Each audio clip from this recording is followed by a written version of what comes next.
పెళ్ళామణికిన మాటలకి నిజాలు చెప్తే ఏమైద్దో చూద్దాం రండి. ఏమండి ఎదురింటి శ్రావణి చెరబల్లి ఉందండి. శ్రావణి కాదే సంధ్య.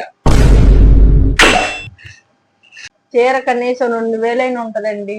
కాదు 2900. చీర రంగు ఏంటో. కనకాంబరం. నేను కట్టుకున్న చీర రంగు ఏంటి? కిందకు చూడకుండా చెప్పు. బునుగు.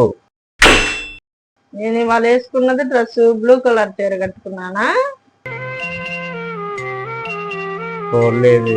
ఇంట్లో పెళ్ళాం ఏ చీర కట్టుకుందో తెలియదు కానీ ఎదురింటోళ్ళు పక్కింటోళ్ళు కావాలి నీ బతుక్కి. నీలాల కన్నుల్లో పెళ్ళాం అడిగిన మాటలు నిజాలు చెబితే ఈగతే పట్టింది ఎవరికైనా.